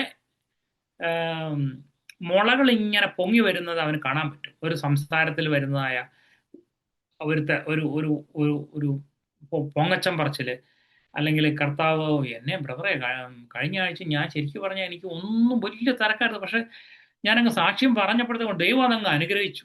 ഇതൊക്കെ അങ്ങ് പറയുമ്പോൾ ഉണ്ടല്ലോ, അതിനകത്തൊക്കെ അടങ്ങിയിരിക്കുന്ന ചിലതൊക്കെ അങ്ങ് ഒഴിവാക്കാം. എന്തിനാ അങ്ങനെ പറഞ്ഞില്ലെങ്കിലും ഒരു കുഴപ്പമില്ല. എന്നാലും നമുക്ക് നമ്മൾ പറഞ്ഞു വച്ചത് അനുഗ്രഹമായിരുന്നു. അതിന്റെ കൂട്ടത്തിൽ ഇനി ഡബിൾ ഒരു അനുഗ്രഹം കൂടെ എൻ്റെ വഴക ഒരു വെള്ളപൂശലും കൂടെ വെച്ച് മനുഷ്യരുടെ മുമ്പാകെ നമ്മളെ തന്നെ ഉയർത്തുന്ന ആയ ആ ഒരു ഒരു എന്താ പറയണ്ടേ, അങ്ങനത്തെ സ്വഭാവ പ്രകൃതികളൊക്കെ നമ്മുടെ ജീവിതത്തിൽ കാണാൻ തുടങ്ങും. പിന്നെ എങ്ങനെയാണ് നമുക്ക് ദൈവത്തിന്റെ മുമ്പാകെ ഒരു നീളത്തോളം നടക്കാൻ പറ്റത്തില്ല. നീളത്തോളം നടക്കാൻ പാടില്ല. ഞാൻ പറഞ്ഞാൽ നമുക്ക് നമ്മളെ കുറിച്ച് തന്നെ ഉന്നതമായ ഒരു ചിന്തയെ വെച്ച് പുലർത്താൻ നമുക്ക് സാധിക്കില്ല. നമ്മള് ദൈവസ്ഥാനത്ത് താഴ്ത്ത് എപ്പോഴും ഒരു ഭയത്തോടും വിറയലോടും കൂടെ നമ്മുടെ രക്ഷയെ അന്വേഷിച്ചുകൊണ്ടിരിക്കും. കാരണം എവിടെ നോക്കിയാലും ഈ മുള അവിടെയും കാണാം, ഈ മുള അവിടെയും കാണാം, ഇത് അവിടെയും കാണാം. അവിടെ ഇവിടെയൊക്കെ ഇങ്ങനെ ഓരോന്നിനകത്തും ഒളിഞ്ഞിരിക്കുകയാണ് വാക്കുകൾ ഇങ്ങനെ. നമുക്ക് വേണ്ടി തന്നെ മഹത്വം കൊണ്ടുവരാൻ, നമ്മുടെ അറ്റൻഷന് വേണ്ടിയിട്ട്, നമ്മളെ ഒന്ന് പ്രൊജക്റ്റ് ചെയ്യാൻ വേണ്ടിയിട്ടൊക്കെ ഒക്കെ എടുത്ത് കാണിക്കുന്നതായ കാര്യങ്ങൾ നമുക്ക് കാണാൻ കഴിയും. അപ്പോൾ ഞാൻ പറഞ്ഞു വന്നതിന് ചുരുക്കം ഇതാണ്. നമ്മൾ ദൈവത്തിന്റെ ജീവനിൽ കൂടുതൽ പോകാതെ ഇരിക്കുകയാണെങ്കിൽ ഈ സ്വാഭാവിക ജീവൻ നമുക്ക് തരുന്ന ഒരു ശുശ്രൂഷയും നമുക്ക് തരുന്ന ഒരു ആത്മീയമായിരിക്കുന്ന സർട്ടിഫിക്കറ്റും ഒക്കെ ഉണ്ട്. അതുമായിട്ട് നമ്മൾ അങ്ങനെ പോകും. കുറച്ച് കഴിയുമ്പോൾ നമ്മൾ അങ്ങ് സ്വർഗത്തിൽ എത്തുമ്പോഴേ അറിയുള്ളൂ നമ്മൾ വളരെ പാപ്പരായിട്ടാണ് അവിടെ ചെല്ലുന്നത്. നമ്മുടെ പോക്കറ്റ് വെറും കാലി, അതിൽ കാര്യമായിട്ടൊന്നും തന്നെ ഇല്ല. അപ്പോ എന്നാൽ കർത്താവിനോട് ഇപ്പൊ തന്നെ അങ്ങ് കൂടെ നടക്കുകയാണെങ്കിൽ ഈ ജീവന്റെ സമൃദ്ധി നമ്മുടെ ഉള്ളിൽ അറിയാനായിട്ട് കഴിയും. അപ്പോൾ ഈ ജീവനിൽ നിന്നാണ് പിന്നെ നമ്മൾ സഭയെ ശുശ്രൂഷിക്കാനായിട്ട് തുടങ്ങുന്നത്. നമ്മുടെ വാക്കുകൾ നേരത്തെ ചിലപ്പം ഒരു 5 മിനിറ്റ് സംസാരിച്ച സഹോദരൻ ചിലപ്പോൾ ഇന്ന് 1 മിനിറ്റേ സംസാരിക്കുകയുള്ളൂ. പക്ഷെ ആ 1 മിനിറ്റിന്റെ ഊക്കെന്ന് പറയുന്നത് ചിലപ്പോൾ 1 മണിക്കൂർ സംസാരിക്കുന്നതിന്റെ ഊക്ക് കിട്ടും. മൊമെന്റം മൊമെന്റം ഉണ്ടായിരിക്കും. അതങ്ങ് ഹൃദയത്തിലൊക്കെ തറച്ചു കയറി നിലനിൽക്കുന്നതായിരിക്കുന്ന ഫലങ്ങളെ പുറപ്പെടുവിക്കാൻ വേറൊരാളിൽ കഴിയുന്ന രീതിയിൽ ദൈവം അതിനെ ഉപയോഗിക്കും. അത് ആ സഹോദരൻ അറിയണമെന്ന് പോലും ഇല്ല. അങ്ങനെയുള്ള ഒരു ശുശ്രൂഷയാളിലൂടെയാണ് ദൈവത്തിന്റെ സഭ ഉണ്ടായി വരികയുള്ളൂ. കർത്താവിന്റെ ആദമിന്റെ ശരീരത്തിൽ നിന്നും ഹവ്വ പുറപ്പെട്ടു വന്നതുപോലെ ക്രിസ്തുവിനുള്ള അതിൽ നിന്ന് മാത്രമേ അവന്റെ കാന്തയും വെളിപ്പെട്ട് വരുള്ളൂ. അല്ലെങ്കിൽ ക്രിസ്തുവിൻ്റെതായിരിക്കുന്നതിൽ നിന്ന് മാത്രമേ, ക്രിസ്തുവിന്റെ തനിമയിൽ നിന്ന് മാത്രമേ അവന്റെ സഭയും പുറപ്പെട്ടു വരത്തുള്ളൂ. അതുകൊണ്ട് നമ്മുടെ ഈ ആദാമ്യ പ്രകൃതിയിൽ ഒരു നല്ല മരണം നമുക്ക് ആവശ്യമുണ്ട്. അങ്ങനെയുള്ളൊരു മരണം നമ്മുടെ ജീവിതത്തിൽ ചെയ്തെടുക്കാനായിട്ട് ദൈവം ആഗ്രഹിക്കുന്നുണ്ട്. ഈ വഴിയാണ് പലർക്കും മറഞ്ഞിരിക്കുന്നത്. ആത്മീയ ജീവിതത്തിലേക്ക് നമ്മൾ വന്നു കഴിഞ്ഞ് ദൈവത്തെ അങ്ങ് സേവിക്കാൻ വേണ്ടി നമ്മളങ്ങ് ആ ഒരു ആഗ്രഹത്തോടെ അങ്ങ് ഇറങ്ങി പുറപ്പെട്ട്, ഞാനും കഴിഞ്ഞ പ്രാവശ്യമൊക്കെ പറഞ്ഞതുപോലെ പല കാര്യങ്ങളിൽ അങ്ങ് വ്യാപൃതരായി മനസ്സങ്ങ് മുഴുകി. യേശുക്രിസ്തു ആണെങ്കിൽ ഇങ്ങനെ പറയുന്നുണ്ട്, അവൻ തിരക്കുണ്ടായ സമയത്ത് അവൻ തനിച്ച് പിൻവാങ്ങിപ്പോയി ഒരു മലയിൽ പോയി പ്രാർത്ഥിച്ചു എന്ന് പറയുന്നുണ്ട്. അവിടെ തിരക്കെന്ന് പറഞ്ഞാൽ അവിടെ വേറെ കല്യാണ തിരക്കോ അങ്ങനത്തെ ഒരു തിരക്കൊന്നും ആയിരുന്നില്ല. അത് ജോലി തിരക്കോ അല്ലായിരുന്നു, ശുശ്രൂഷയുടെ തിരക്കായിരുന്നു. പിതാവായ ദൈവത്തിന് വേണ്ടി തന്നെ ചെയ്ത പ്രവൃത്തിയിൽ ഉണ്ടായിരുന്ന ഒരു തിരക്കിൽ നിന്ന് അവൻ വ്യത്യസ്തമായി മാറി വേറിട്ട് പോയി അല്പസമയം ചെലവഴിച്ചു. അപ്പൊ നമ്മുടെ ജീവിതത്തിൽ എങ്ങനെയാ അതോ ഞാൻ ദൈവത്തിന് വേണ്ടിയാ പ്രവർത്തിക്കുന്നതെന്ന് പറഞ്ഞുകൊണ്ട് അങ്ങ് ഭയങ്കരമായിട്ട് അങ്ങ് അതിലേക്ക് അങ്ങ് തലയെല്ലാം ഇട്ട് മുഴുകി അങ്ങ് പോവുകയാണോ, അതോ ആത്മാവിന്റെ ശബ്ദത്തെ കേട്ട് തനിച്ചൊന്ന് പിൻവാങ്ങിപ്പോയി അല്പസമയം വേറിട്ട് നിന്ന് ദൈവം എന്താ പറയാനുള്ളതെന്ന് കേട്ട് നമുക്ക് ദൈവം വേണമെങ്കിൽ ഇപ്പം നമ്മുടെ ജീവിതത്തിൽ ശുശ്രൂഷയുടെ മധ്യത്തിൽ കേൾക്കുന്ന ഒരു കാര്യമുണ്ട്. നമ്മുടെ ജീവിതത്തിൽ ശുശ്രൂഷയ്ക്ക് നിദാനമായിട്ട് ബാക്ക് ചെയ്യുന്നതായ ജീവനോടുള്ള ബന്ധത്തിൽ കേൾക്കുന്ന കാര്യമുണ്ട്. അതിൽ ഈ ജീവനോടുള്ള ബന്ധത്തിൽ കേൾക്കുന്നതാണ് നിലനിൽക്കുന്നത്. മറ്റതൊക്കെ ചിലപ്പം നിന്നുപോകും, കൃപാവരങ്ങളൊക്കെ നിന്നുപോകും. പക്ഷേ കർത്താവിന്റെ ജീവൻ ഒരിക്കലും നിന്നുപോകില്ല. അത് മാത്രമേ നമുക്ക് അങ്ങ് സ്വർഗത്തിലേക്ക് കൊണ്ടുപോകാൻ പറ്റൂ. അപ്പോ നമുക്ക് ചിലപ്പോൾ ഉദാഹരണം നമ്മൾ പറഞ്ഞതിനകത്തുള്ള നമ്മളെ തന്നെ ഉയർത്തിയ ചില കാര്യങ്ങൾ, പൊക്കിപ്പിടിച്ച കാര്യങ്ങൾ, ഇങ്ങനെയുള്ള പല കാര്യങ്ങളോടുള്ള ബന്ധത്തിലൊക്കെ നമുക്ക് കാണിച്ചു തരുന്ന കാര്യങ്ങളുണ്ടല്ലോ, അതൊക്കെ ശുദ്ധീകരിക്കപ്പെടുമ്പോഴങ്ങ് നമുക്ക് അവിടം വരെ പോകാൻ പറ്റുന്നത്. അപ്പൊ അങ്ങനെയുള്ള ഒരു ജീവന്റെ വളർച്ചയാണ് ദൈവം ഒരു പ്രാദേശിക സഭയിൽ ആഗ്രഹിക്കുന്നത്. ഒരു പ്രാദേശിക സഭ പണിയപ്പെടുന്നത് ഈ ജീവനാലായിരിക്കണം. പക്ഷെ നമുക്കൊരു കുഴപ്പം കൂടെ ഉള്ളത്, നമ്മുടെ മനസ്സ് യേശുക്രിസ്തു ഒരിക്കൽ പറഞ്ഞു, അല്ല സോറി, പൗലോസ് ഒരിക്കൽ ഇങ്ങനെ റോമാലേഖനം 12-ാം അധ്യായം 1-ാം വാക്യത്തിൽ പറഞ്ഞു, ആരാധന എന്ന് പറയുന്നത് മനസ്സ് പുതുക്കി ജീവനും നന്മയും പൂർണ്ണതയും പ്രസാദവുമുള്ള ദൈവത്തിന്റെ ഹിതം എന്തെന്ന് തിരിച്ചറിയുന്നത് വഴിയാണ് ആരാധന സംഭവിക്കുന്നത്. അപ്പൊ അതിനർത്ഥം എന്താണെന്ന് ചോദിച്ചാൽ നന്മയും പൂർണ്ണതയും പ്രസാദവുമുള്ള ദൈവഹിതം. ദൈവഹിതത്തെ തന്നെയും അത് കുറെ കൂടെ നമ്മളിപ്പോൾ റേഡിയോ ഒക്കെ ഫൈൻ ട്യൂണിങ് ചെയ്യില്ലേ, അതുപോലെ അതിനകത്തും ദൈവത്തിന് ഇഷ്ടത്തിൽ തന്നെയുള്ള ഒരു കാര്യത്തെ തന്നെ ദൈവത്തിന്റെ അളവനുസരിച്ചും സമയമനുസരിച്ചും ഒക്കെ ചെയ്യാനായിട്ടുള്ള ഒരു ഫൈൻ ട്യൂണിങ്. ആ ഫൈൻ ട്യൂണിങ്ങിനോടുള്ള ബന്ധത്തിൽ വരണമെങ്കിൽ നമ്മുടെ മനസ്സിന് പുതുക്കം വരണം. ആ മനസ്സ് പുതുക്കുന്നതിന് പരിശുദ്ധാത്മാവിന് നമ്മുടെ ചിന്തകളുടെ മേലുള്ള ലോഡ്ഷിപ്പ് അല്ലെങ്കിൽ കർത്തൃത്വം നമ്മൾ വർദ്ധിപ്പിച്ചു കൊടുക്കണം. അല്ലെങ്കിൽ അത് അംഗീകരിക്കുക എന്ന് പറഞ്ഞാൽ ജസ്റ്റ് നമ്മൾ പ്രാർത്ഥിക്കുമ്പോൾ പറയില്ലേ, കർത്താവെ ഞാൻ ഇന്ന് എന്നെ തന്നെ മുഴുവനായിട്ട് അങ്ങ് സമർപ്പിക്കുന്നു. എന്തിനാ സമർപ്പിച്ചതെന്ന് രണ്ടാമതൊരു ചോദിച്ച് എനിക്ക് പറയാൻ അറിയത്തില്ല. ഞാനങ്ങ് പറഞ്ഞെന്നേ ഉള്ളൂ. ആ പറച്ചിലിനകത്ത് അസമയം ഒന്ന് അല്പം ആലോചിച്ചൊന്നിരുന്നേച്ചും എന്ത് കാര്യമാണ് സമർപ്പിക്കേണ്ടതെന്ന്, കർത്താവെ ഞാൻ എന്ത് കാര്യം ഇന്ന് നിന്റെ സന്നിധിയിൽ കൊണ്ടുവന്ന് ഏൽപ്പിച്ചു തരേണ്ടത്. നമ്മൾ ഈ പഴയ നിയമത്തിനകത്തായിരുന്നെങ്കിൽ അവർ ദൈവസേനയെ കൊണ്ടുപോകുമ്പോൾ എന്തെങ്കിലും അർപ്പിക്കാൻ കൊണ്ടുപോകുമായിരുന്നു. കാളക്കുട്ടിയോ അല്ലെങ്കിൽ ആട്ടിൻകുട്ടീനെയോ അല്ലെങ്കിൽ പിന്നെ പച്ചക്കറിയോ എന്തെങ്കിലും കൊണ്ടുപോകുമായിരുന്നു. നമുക്ക് ചുമ്മാ ഇന്ന് വാക്കുകൾ പറഞ്ഞാൽ മതി. അതുകൊണ്ട് അതിൻ്റെ ആ ഒരു എന്താണെന്നുള്ള ഒരു പിടുത്തം നമുക്കും കിട്ടുന്നില്ല. നമ്മോടൊന്ന് ചോദിക്കുകയാണെങ്കിൽ നമുക്കും അറിയത്തില്ല എന്നാ സമർപ്പിക്കാൻ വേണ്ടി. ദൈവമേ ചോദിക്കുക, നീ എന്നാ എനിക്ക് ഇന്ന് കൊണ്ടുവന്നെന്ന് ചോദിച്ചാൽ എനിക്ക് കൊടുക്കാനൊന്നുമില്ല. നമ്മളിരുന്ന് അല്പം ആലോചിച്ച്, കർത്താവ് ഏത് കാര്യമാണ് ഇന്ന് ഞാൻ തരുന്നത്? ഓക്കെ, എൻ്റെ ഇവിടെ ഞാൻ ഒട്ടും താന്നു കൊടുക്കാൻ വരുന്നില്ല എനിക്ക്, അത് ഞാൻ ഇന്ന് അങ്ങക്ക് തരിക. ഞാൻ പലപ്പോഴും എൻ്റെ വാക്കിൽ ഈ മറുപടി നാക്കിൻ്റെ തുമ്പത്ത് വന്ന് നിൽക്കുന്നതിൻ്റെ കാരണം ഞാൻ ഉടയാൻ അനുവദിക്കുന്നില്ല. ഇന്ന് ഞാൻ അത് അനുവദിച്ചു തരുക. ഇന്ന് എനിക്ക് ഇഷ്ടമുള്ളതുപോലെ പറയാൻ പറ്റും എന്ന് പറയുന്ന എൻ്റെ ആ ഒരു സ്വാതന്ത്ര്യം ഉണ്ടല്ലോ, ആ സ്വാതന്ത്ര്യം അത് ഞാൻ ഇന്ന് അങ്ങേക്ക് ഏൽപ്പിച്ചു തരുന്നു. ഇന്ന് അങ്ങയുടെ കർത്തൃത്വം അവിടെ വരണമേ. അപ്പം ഞാനൊരു സാധനം അവിടെ അർപ്പിച്ചു. ആ അർപ്പിച്ചത് ദൈവത്തിന് വലിയ പ്രസാദമുള്ള കാര്യമാണ്. അങ്ങനെയുള്ള ഒരു ആരാധനയൊക്കെയാണ് ദൈവം പുതിയ നിയമ വിശ്വാസിയെ വിളിച്ചിരിക്കുന്നത്. അങ്ങനെയുള്ള ഒരു ആരാധന ചെയ്യുമ്പോൾ ദൈവം അതിൻ്റെ നമുക്കറിയാമല്ലോ, ആ സൗരഭ്യവാസന മണത്തു എന്നൊക്കെ നമ്മൾ വായിക്കുന്നുണ്ട്. ദൈവത്തിന്റെ ഹൃദയത്തിന് വലിയ സന്തോഷം. അതുകൊണ്ട് കർത്താവിനെ നമുക്ക് സന്തോഷിപ്പിക്കാം. എന്നാൽ ഇങ്ങനെയുള്ള ഒരു വഴിയിലൂടെയാണ് നമ്മൾ ആരാധിക്കേണ്ടത്, ഇങ്ങനെയാണ് നമ്മൾ ക്രിസ്ത്യൻ ജീവിക്കേണ്ടതെന്ന് നമുക്ക് പലപ്പോഴും അറിയത്തില്ല. നമ്മുടെ ചിന്തകളും മനസ്സും ഒക്കെ വേറൊരു രീതിയിൽ, മതഭക്തിയുടെ ഒരു രീതിയിൽ കൂടെ പ്രോഗ്രാം ചെയ്യപ്പെട്ട ഒരു വർഷിപ്പാണ് നമ്മുടെ മനസ്സിൽ കിടക്കുന്നത്. അതുകൊണ്ട് നമ്മൾ പലപ്പോഴും അത് എൻ്റെ ചെയ്ത് അതിൽ സാറ്റിസ്ഫൈഡ് ആയിട്ട് അങ്ങ് പോവുക ചെയ്യുന്നത്. പണ്ട് അജ്ഞാനകാലത്ത് നിങ്ങൾ കൊരിന്ത്യലേഖനത്തിൽ പൗലോസ് പറയുന്ന പോലെ, അജ്ഞാനകാലത്ത് നിങ്ങളെ നടത്തിയ ആത്മാക്കൾ, അവരറിയുന്നില്ല അവരെ വേറൊരു ആത്മാവിന് അധീനരാണ് അവരെന്ന് നമ്മൾ ആരും അറിഞ്ഞിരുന്നില്ലല്ലോ. അപ്പോൾ അവിടെ എഴുതിയിരിക്കുന്നത്, അന്ന് നിങ്ങളെ നടത്തിയ ആത്മാവ് എങ്ങനെ നിങ്ങളെ നടത്തണമെന്ന് ആഗ്രഹിച്ചോ അതുപോലെ നിങ്ങൾ നടത്തി. നിങ്ങൾ അവിടെ ചെന്ന് അട്ടഹസിക്കെങ്കിൽ അട്ടഹസിച്ച്, കൂവിയെങ്കിൽ കൂവി. ചിലത് എന്തെങ്കിലും തീയുടെ മുമ്പിൽ കൂടെ കാല് തീയിൽ കൂടെ നടക്കണം തോന്നി അങ്ങനെ നടത്തു. ചിലർ വായ കുന്തം കൊണ്ട് കുത്തി ഇങ്ങപ്പുറത്ത് ആക്കി മുറിവേൽപ്പിക്കുന്നു. പല കാര്യങ്ങളൊക്കെ ചെയ്ത് ഏതൊക്കെ രീതിയിൽ തോന്നിയോ അവർ ആ വിധത്തിലൊക്കെ ആരാധിച്ചു പോന്നിരുന്നു. ജാതികളെ കുറിച്ചാണ് അത് പറഞ്ഞിരിക്കുന്നത്. അതുപോലെ നിങ്ങളായിരിക്കരുതെന്നാണ് കൊരിന്ത്യ ലേഖനം 1-ാം അധ്യായത്തിന്റെ 12-ാം വാക്യത്തിൽ പറയുന്നത്. നിങ്ങൾ അങ്ങനെ ആവരുത്. നിങ്ങളെ പരിശുദ്ധാത്മാവ് നയിക്കുന്നത്. അതെങ്ങനെയാന്ന് വെച്ചാൽ, പരിശുദ്ധാത്മാവ് നയിക്കുന്നത് ആരാധന വരാൻ വേണ്ടിയിട്ട് നിങ്ങളുടെ സ്വയത്തെ ആത്മാവിന്റെ ദൈവത്തിന്റെ കർത്തൃത്വത്തിന് കീഴിലേക്ക്, യേശു കർത്താവിന്റെ കർത്തൃത്വത്തിന്റെ കീഴത്തിലേക്ക് നിങ്ങളെ നയിക്കും.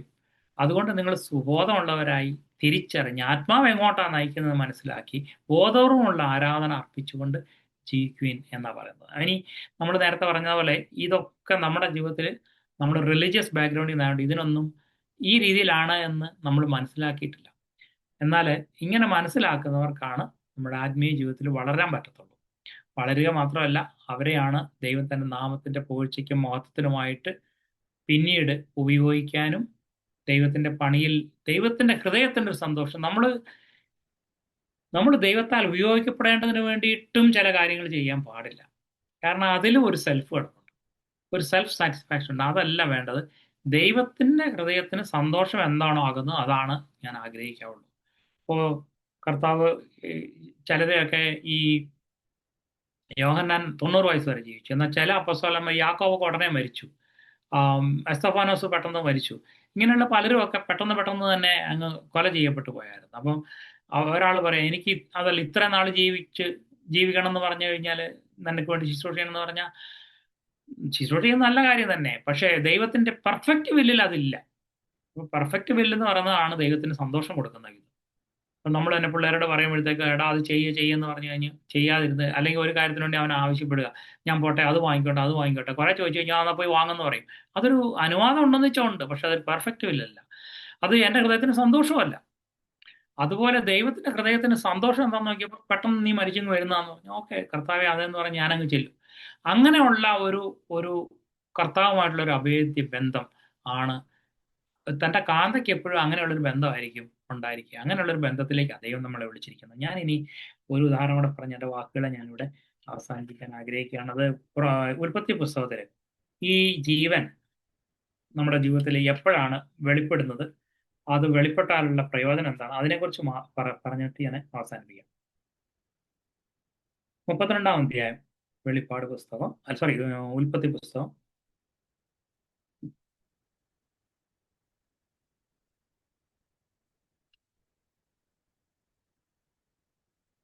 32-ാം അധ്യായം മുഴുവനും നമുക്ക്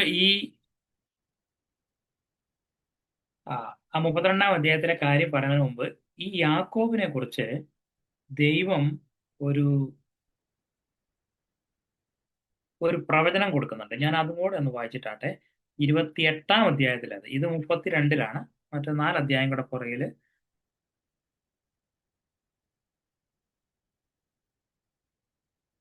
32-ന്റെ 15-ാം വാക്യത്തില്, അല്ലെങ്കിൽ 12 തൊട്ട് വായിക്കാം, അപ്പൊ എളുപ്പം മനസ്സിലാവും. ഇത് ഈ ലാ പിന്നെ നമ്മുടെ ഏശാവിന്റെ കയ്യിൽ നിന്ന് ജ്യേഷ്ഠാവകാശം വാങ്ങിയ ശേഷം, പറ്റിച്ചു വാങ്ങിയ ശേഷം, ആ, തന്റെ ജീവൻ അപകടത്തിലാണെന്ന് മനസ്സിലായപ്പം അവൻ അവിടെ നിന്ന് ഓടി ലാബാന്റെ വീട്ടിലേക്ക് പോവുകയാണ്. ആ പോകുന്ന വഴിയിൽ അവനൊരു ഒരു സ്ഥലത്ത് കിടന്നുറങ്ങി. അവിടെ വെച്ച് നമുക്കെല്ലാം അറിയാം, ആകാശത്തോളം എത്തുന്ന ഒരു കോണി കണ്ട കാര്യവും ആ സ്വപ്നം കണ്ട് യഹോവ അവിടെ മുകളിൽ നിന്ന് അവനോട് അരുളി ചെയ്യുന്ന വാക്യമാണ് 12-ാം. അവനൊരു സ്വപ്നം കണ്ടു, ഇതാ ഭൂമിയിൽ വെച്ചിരിക്കുന്ന ഒരു കോവണി, അതിന്റെ തല സ്വർഗത്തോളം എത്തിയിരിക്കുന്നു, ദൈവത്തിന്റെ ദൂതന്മാർ അതിൽ കൂടി കയറുകയും ഇറങ്ങുകയും ചെയ്യുന്നു. അതിന്മീതെ യഹോവ നിന്ന് അരുളി ചെയ്തു, ഞാൻ നിന്റെ പിതാവായ അബ്രഹാമിന്റെ ദൈവവും ഇസ്ഹാക്കിന്റെ ദൈവവുമാകുന്നു. നീ കിടക്കുന്ന ഈ ഭൂമി ഞാൻ നിനക്കും നിന്റെ സന്തതിക്കും തരും. നിന്റെ സന്തതി ഭൂമിയിലെ പൊടി പോലെയാകും. നീ പടിഞ്ഞാറോട്ടും കിഴക്കോട്ടും വടക്കോട്ടും തെക്കോട്ടും പരക്കും. നീ മുഖാന്തരം നിന്റെ സന്തതി മുഖാന്തരവും ഭൂമിയിലെ സകല വംശങ്ങളും അനുഗ്രഹിക്കപ്പെടും. ഇതാ ഞാൻ നിന്നോടുകൂടെ ഉണ്ട്. 15-ാം വാക്യം ശ്രദ്ധിക്കണേ.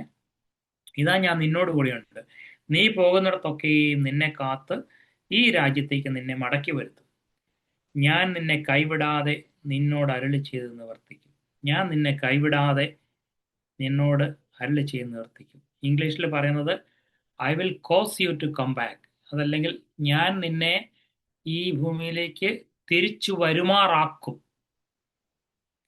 അപ്പോൾ യാക്കോബ് ഉറക്കമാണെന്നും അത് അങ്ങനെ അവിടെ നിൽക്കട്ടെ. അവിടെ ഇനി അവിടെ നിന്നിങ്ങോട്ട്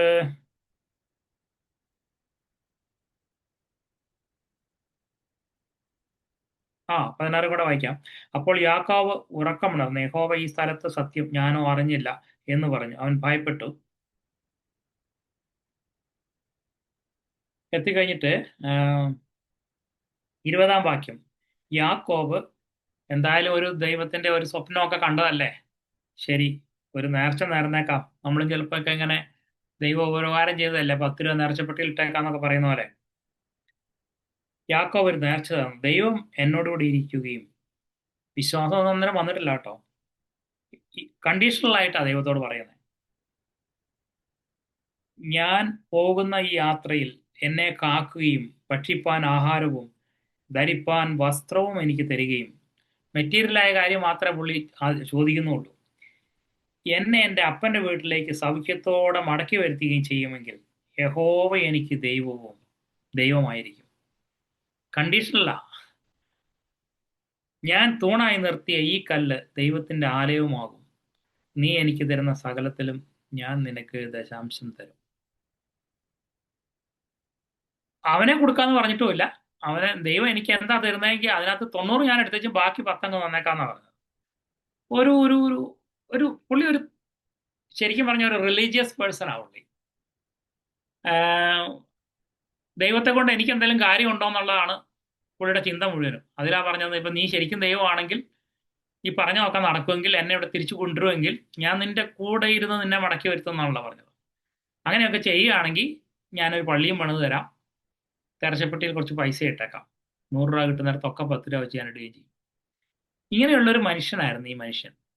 ഈ മനുഷ്യൻ പിന്നീട് നമുക്ക്, ഞാൻ മുഴുവൻ വായിക്കാൻ സമയമല്ല, ഈ മനുഷ്യൻ അവിടെ വെച്ച് ലാബാന്റെ അടുക്കൽ എത്തിച്ചേരുകയും അവിടെ വെച്ച് താൻ കഷ്ടപ്പെടുന്നതും 7 വർഷം, 14 വർഷം തൻ്റെ ഭാര്യമാർക്ക് വേണ്ടി വേല ചെയ്തതും പിന്നീട് സമ്പത്തിന് വേണ്ടി ചെയ്തതും, അങ്ങനെ മഞ്ഞിലും റോഡിലും പുറത്തും എല്ലാം കിടന്ന്, ഗുഹകളിലും ഒക്കെ കിടന്ന് ഒത്തിരി കഷ്ടം സഹിച്ച് 21 വർഷത്തെ കഷ്ടം സഹിച്ച് ഒരു വിധത്തിൽ അവിടുന്ന് പുറപ്പെട്ട് തിരിച്ച് സ്വന്തം ദേശത്തേക്ക് പോവുക. കാരണം അവന് സമ്പത്തുകളൊക്കെ കിട്ടിയത് തൻ്റെ ഭാര്യമാരുടെ പിതാവിനും സഹോദരനും ഒന്നും അത്ര തൃപ്തിയാകുന്നില്ല എന്ന് നേരത്തെ തന്നെ തിരിച്ചറിയാനായിട്ട് യാക്കോബിന് കഴിഞ്ഞു. ഇപ്പൊ യാക്കോബ് മനസ്സിലായി, മുഖം പണ്ടത്തെ പോലെ അല്ല, പ്രസാദിക്കുന്നില്ല എന്ന് മനസ്സിലായി. കാരണം നേരത്തെ ഭയങ്കര പ്രസാദമായിരുന്നു, കാരണം അധ്വാനിക്കുന്ന മുഴുവൻ ലാഭാനാണ് കിട്ടുന്നത്. പക്ഷെ ഇപ്പൊ അങ്ങനെയല്ല. ഇപ്പോ അധ്വാനിച്ചതുമായിട്ട് പോകാനായിട്ട് ഒരു കരാറൊക്കെ ഉണ്ടാക്കിയിട്ടുണ്ടല്ലോ. അപ്പൊ ആ കരാർ പ്രകാരം പ്രസവിക്കുന്നത് വള്ളിയും പുള്ളിയതാണൊക്കെ എനിക്കാണെന്ന് പറഞ്ഞുകൊണ്ട് പുള്ളി ഒരു കരാറൊക്കെ ഉണ്ടാക്കി അങ്ങനെ തന്നെ ഉണ്ടാകാനും തുടങ്ങി. അപ്പൊ അതുകൊണ്ട് സമ്പത്ത് വർദ്ധിച്ചപ്പം മുഖം നെറ്റിയൊക്കെ ചുളിഞ്ഞു തുടങ്ങി. അതവന് മനസ്സിലായി. അങ്ങനെ അവിടുന്ന് പുറപ്പെടുകയാണ്. അപ്പൊ അങ്ങനെ പുറപ്പെട്ട് ഇവിടെ എത്താറായി 32-ാം അധ്യായത്തിൽ, അല്ല 32-ാം അധ്യായത്തിൽ ഈ പോരുന്ന പോക്കില് എത്തി. അപ്പോ 32-ാം അധ്യായം 3-ാം വാക്യം. അനന്തരം യാക്കോബ് ഏദോം നാടായ സെയീർ ദേശത്ത് തന്റെ സഹോദരനായ ഏശാവിന്റെ അടുക്കൽ തനിക്ക് മുമ്പായി ദൂതന്മാരെ അയച്ചു. അപ്പോൾ ഈ ഏദോം ദേശത്ത് എന്നൊക്കെ പറയുമ്പോൾ ഉണ്ടല്ലോ, ഈ ഏശാവ് ഇപ്പം അങ്ങ് വലിയ വലിയ മനുഷ്യനായി. അവൻ നേരത്തെ തന്നെ ഭയങ്കര സമർത്ഥനാണ്.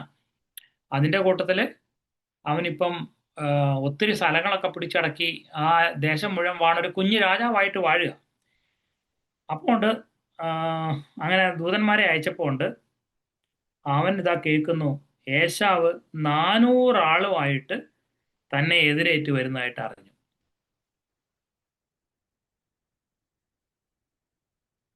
അങ്ങനെ ഈ 400 പേരുമായിട്ട് 6-ാം വാക്യത്തിലാട്ടോ അത്, ദൂതന്മാർ യാക്കോബിന്റെ അടുക്കൽ മടങ്ങി വന്നു. ദൂതന്മാരെ അയച്ചു. ആ ദൂതന്മാർ അവിടെ ചെന്ന് കണ്ട് ഈ ഏശാവിന്റെ അടുക്കൽ പിന്നെ ചില സമ്മാനങ്ങളൊക്കെ കൊടുത്തയച്ചായിരുന്നു.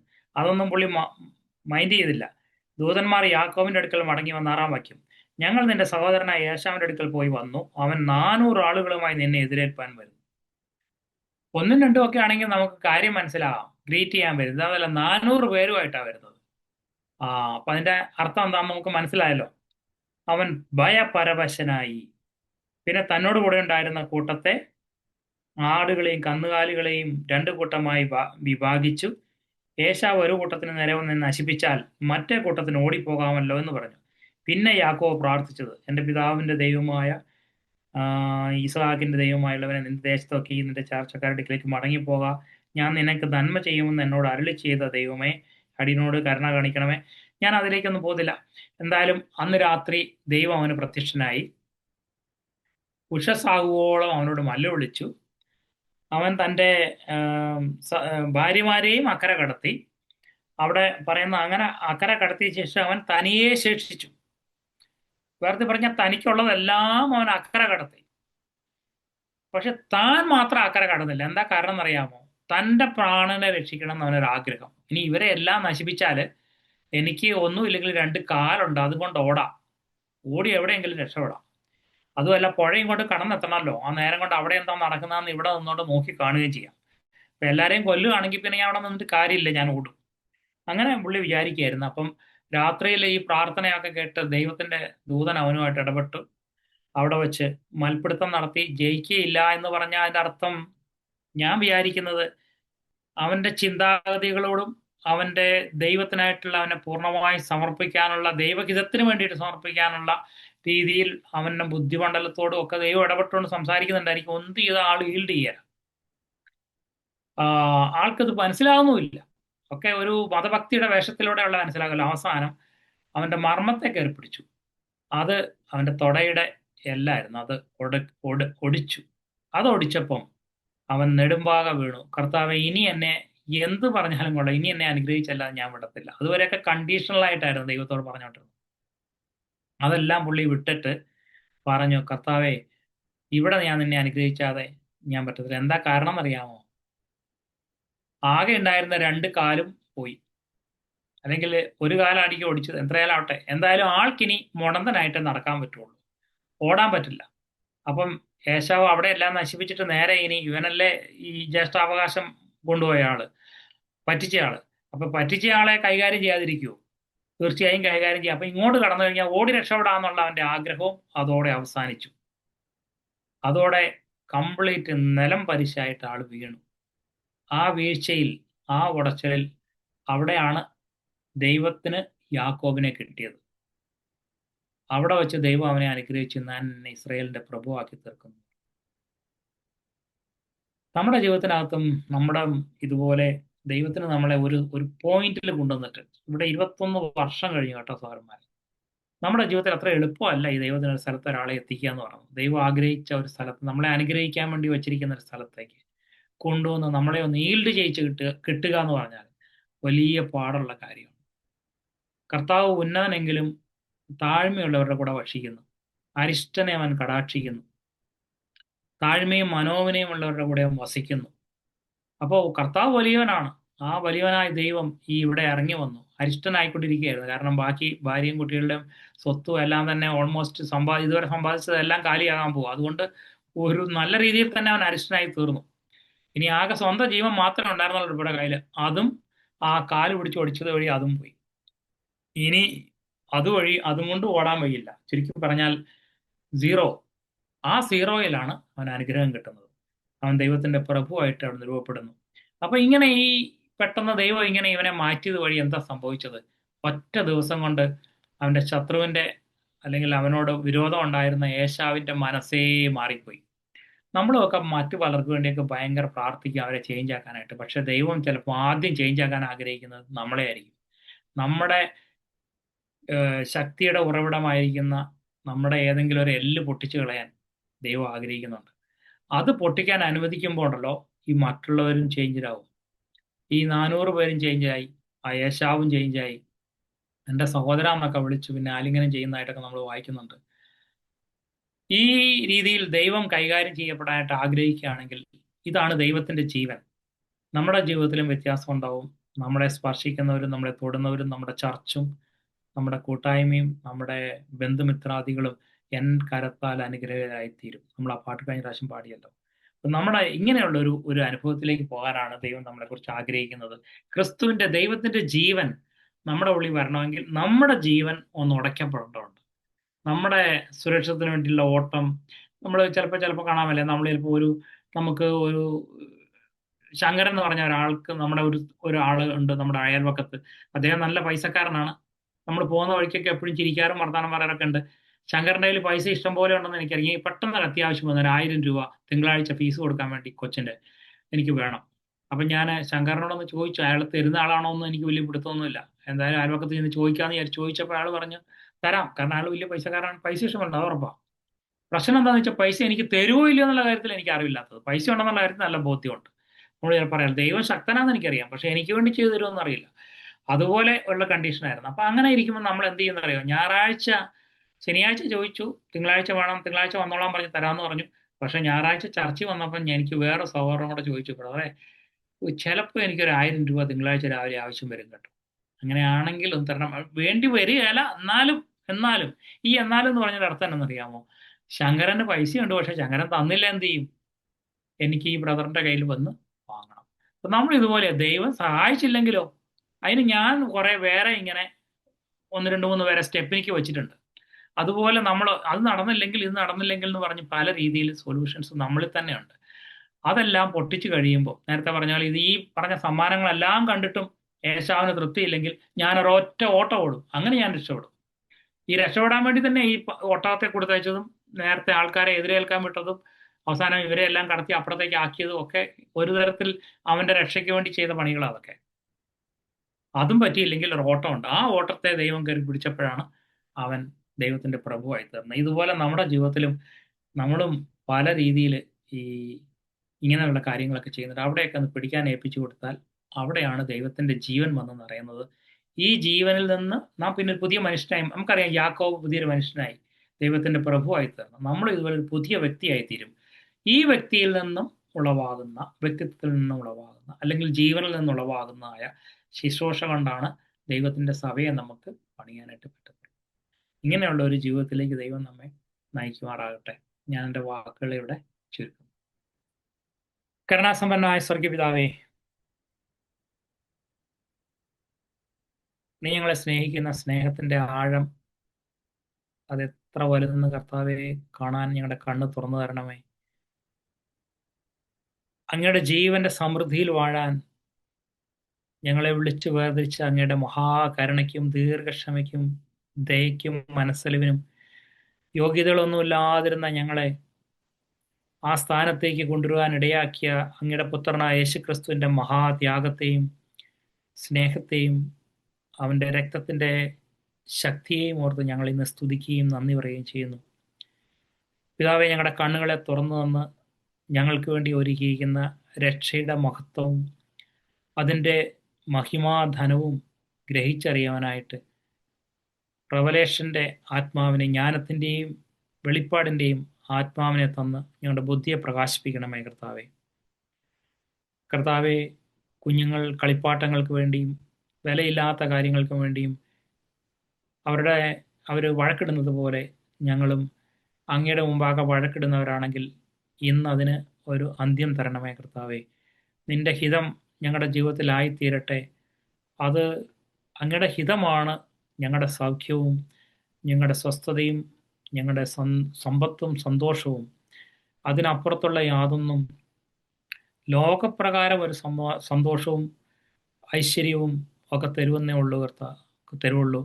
ആകയാൽ ദൈവമേ, ഞങ്ങളുടെ മതഭക്തിയോടുകൂടിയുള്ള വീക്ഷണകോണിൽ നിന്നും ഞങ്ങളുടെ നയനങ്ങളെ അങ്ങയുടെ എണ്ണയാൽ ആലേപനം ചെയ്ത് ഒരു പുതിയ ദൃഷ്ടിയുള്ളവരാക്കി ഞങ്ങളെ മാറ്റണമെന്ന് പ്രാർത്ഥിക്കുന്നു. ജീവിതത്തെ രൂപപ്പെടുത്തുന്നതായിരിക്കുന്ന അവിടുത്തെ ജീവന്റെ വചനത്തെ അടിയങ്ങളുടെ മേൽ അയക്കണമേ. അങ്ങ് സംസാരിച്ചപ്പോൾ ഭൂമി ഉണ്ടാവായി, അസ്ഥികൂടങ്ങൾ എഴുന്നേറ്റു, മനുഷ്യർ ജീവനിലേക്ക് വന്നു, വലിയ സൈന്യമായി നിവർന്നു വന്നു എന്നൊക്കെ ഞങ്ങൾ വായിക്കുന്നു കർത്താവെ.